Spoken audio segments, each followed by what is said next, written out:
What's going on, guys? It's Adam P, and welcome back to Transfer Deadline Day, and welcome back to more Newcastle United transfer news. Big day for this football club. Huge day after already selling Alexander Isak around midnight in the region of 125 to 130 million pounds, depending on which journalist you believe in. But that is it. Alexander Isak is out. He is now part of our past, and he is now just a memory at Newcastle. He's going to go to Liverpool in the end, just like Yoane Wissa, which we're going to talk about shortly. Both players have went out of their way to screw their football clubs over. Both players have got their move, and we'll start with Isak first because I had quite a mixed emotions about Alexander Isak when the news came out around midnight.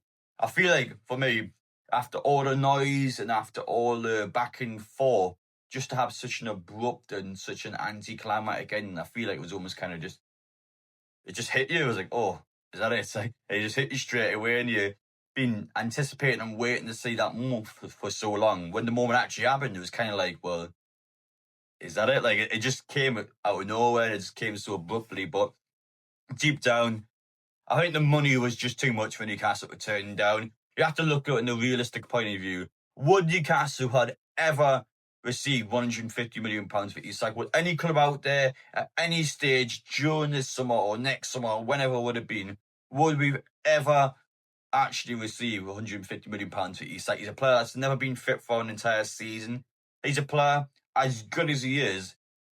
Who can afford that kind of money? It's that situation now. Even at £130 million, it is the third most expensive transfer in history. Only Neymar, only Mbappe has been sold for more in terms of money up front. I think Coutinho was sold for a little bit more to Barcelona, but he had loads of add-ons in there. Isak, in terms of a full payment up front, third most expensive transfer in history and the most expensive ever Premier League transfer. Huge money, and you have to look at it in a PSR and FFP point of view. And I don't want to bring them up because, of course, I would have wished that we could have done this differently. But you have to give the club some leeway. Our hands have been held. You can't deny it. The players on the strike, the players refusing to train. And I think if the transfer window closed and you were still here, especially with having 5 or 6 matches for Sweden before January, I honestly think deep down there was actually a possibility where Isak really could have just went, I'm not going to play it, I'm going to go in January. He actually could have done that. I think he really was done with Newcastle, and especially how things have been over the last few days. You see our ownership go to the guy's house on Monday to try and convince the player to stay. You're talking Jamie Rubin, you got representatives there actually just trying to sort the player out, and even then it wasn't working. It was something that was unattainable. You've seen the fans at Leeds, you've seen the players, you've seen everything on social media. You needed them out. He was the bag egg of the bunch. He was someone there that was just going to hold Newcastle back. And not only that, Newcastle was actually agreed with Liverpool to make sure Isak gets no loyalty bonuses. What does that tell you about this entire transfer situation? Newcastle actually went out of their way to make sure, in a confirmed deal for Liverpool, Isak will get nothing in loyalty bonuses from this football club. And that's exactly what Newcastle should have done, because he's been an unloyal player. He hasn't done his contractual obligations. He hasn't trained, he hasn't played, and he hasn't cooperated with the club. So why would Newcastle ever pay this guy for loyalty bonuses? And that's going to do him and his agent somewhat dirty. I'm sure Liverpool is probably going to put payments of some sort to get that guy's money back straight away. But Newcastle at least aren't the ones giving that money. And that's exactly what we needed to do. And even though I still feel like it sets a precedent for future players if they want to force their way out of Newcastle, they still aren't going to get fully away with it. The guy still has been punished somewhat by losing loyalty bonuses, but deep down, will Isak and his agent care about missing out on a lot of money, admittedly, but they're going to get that money back at Liverpool, so did they care? Probably not. Newcastle at least has been able to save face somewhat by just making sure, despite all of his bad behaviour, we won't be paying him for that bad behaviour. Even though we always had that dream and always had that wish of wanting to reintegrate him, but it was just not going to happen. I mean, you got to be honest, it wasn't never going to happen. And it was just about whether or not Liverpool was prepared to up the bid. And in the end, they were, not by much. And I guess my criticism towards it is, well, you're talking well over a month ago now. What was it, 2 months? You're talking Liverpool 110 to 120 million pounds, somewhere in the region. Their bid hasn't upped an awful amount, up to about 10, 15 million at most. So you went through all that time. You're talking 7 points dropped in 3 matches. You could have that situation sorted, and you effectively waited it out and then made more money on him, but it's disrupted Newcastle during that time that potentially could have affected transfers as well. But let's get the negativity out of the way now. He's gone. You can jog on, basically. We'll have one more video dedicated to him, and we'll have a few videos dedicated today towards our new signing coming in. Just before we get into that, though, if you're new around here, make sure I get down here, hit that subscribe button, join the journey, and join what is now almost 64,000 subscribers. So make sure I get down there. Don't miss out on any medical vlogs, because we've already got one confirmed at some point, and that being Yoane Wissa. Isak went in straight to get the move, got it. Yoane Wissa has went in straight to get the move, and he's also got it. And you have to say, £55 million. I'm not going to deny it. That is a blow. That is a real blow. You're spending £55 million on effectively a 29-year-old now. He's got no sell-on value. Yeah, we'll look at selling him, and 12 months left in his contract with a potential 1-year extension. I think when I look at this one, the money's insane, and it tells me straight away that I think when you look at Newcastle's plan, this was done after the Isak sale. It wasn't like we're doing Isak now because we know Wissa's coming and it's Isak's gone. Now we need to desperately get someone. That's what it tells me straight away. And I have to say, in a business point of view, we've said all summer long in terms of what we need and what our requirements are for an Isak sale. £150 million didn't happen, or 2 strikers in before Isak go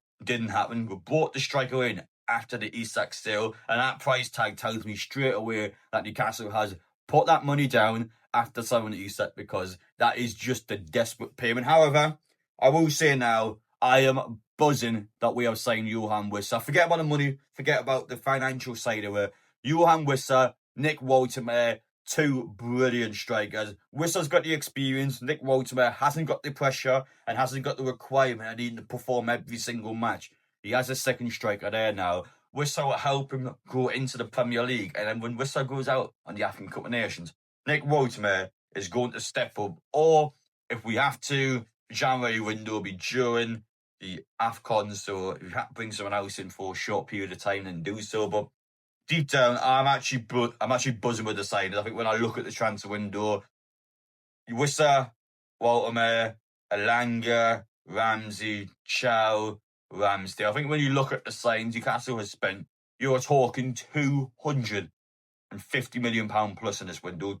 Talking £250 million spent in this transfer window on 6 different players. It's crazy, crazy money. But exactly the signs we needed. It's exactly the squad that we needed. And with Champions League football now, there you are. Background noise is done. All the drama is done. Look ahead. We'll have a few days to cool off when the transfer window closes.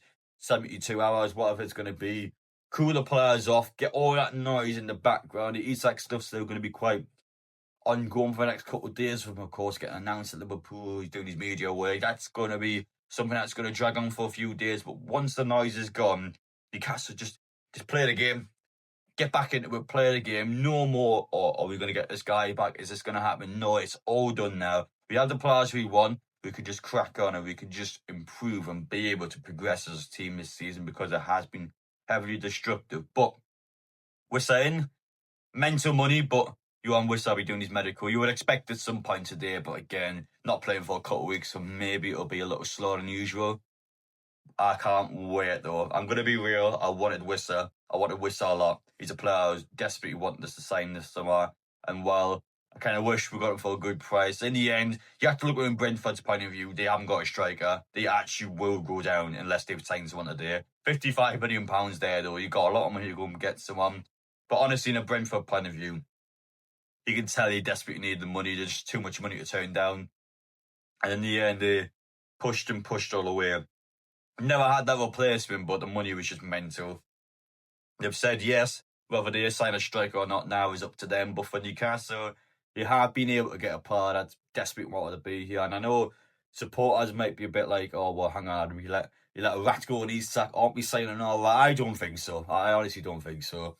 Wissa I think Wissa seems genuine. I know I might come across as a bit of a hypocrite, a bit contradictory between the two players, but There's something about Wissa's statement. There's something about the way Wissa's behaved. He seems quite raw. He seems like a player that is just wanted to move. He feels like a player that actually really cares about Newcastle, and seems like a player who, well, has been disrespectful of Brentford in terms of taking his pictures down and deleting his Instagram posts. Has also been respectful enough to actually speak well about him in his statement. And a player that just seems like he's had all the emotions going through him this summer, whereas Isak seems a lot more, I would argue, malicious with his agent. I think they've had just conspired this move during a 6-year contract. We're going to get him out of Liverpool. We're going to flush him out. We're going to do everything we have to do to get this move to happen. We're not going to care what Newcastle are. Whereas Wissa seems a bit more instinctive, I guess, a bit more like, oh, what am I going to do? I want to get this move. He's kind of like panicking, whereas Isak seems to be more, I guess, controlled, if that makes any sense. I just feel like two situations, although they are almost identical in the sense of two players on strike refusing to play. I think Wissa seems the more genuine out of the two. And that might sound a bit biased for me as a Newcastle fan, but that is honestly how I feel about it. And the player coming in now, he's going to be buzzing to play for Newcastle. He speaks well about the football club. And I tell you what, 19 goals last season is no joke in a Brentford team. 19 goals, by the way, no penalties. 19 goals, which is actually, believe it or not, more goals than what Alexander Isak scored last season without penalties. Isak, of course, got a few pens in there. So when you look at it that way, how mental was that? Looking forward to it, though. Two players that are going to kick on for us. Wissa, I know a lot about. I don't know much about Nick Woutema, and that's kind of the point.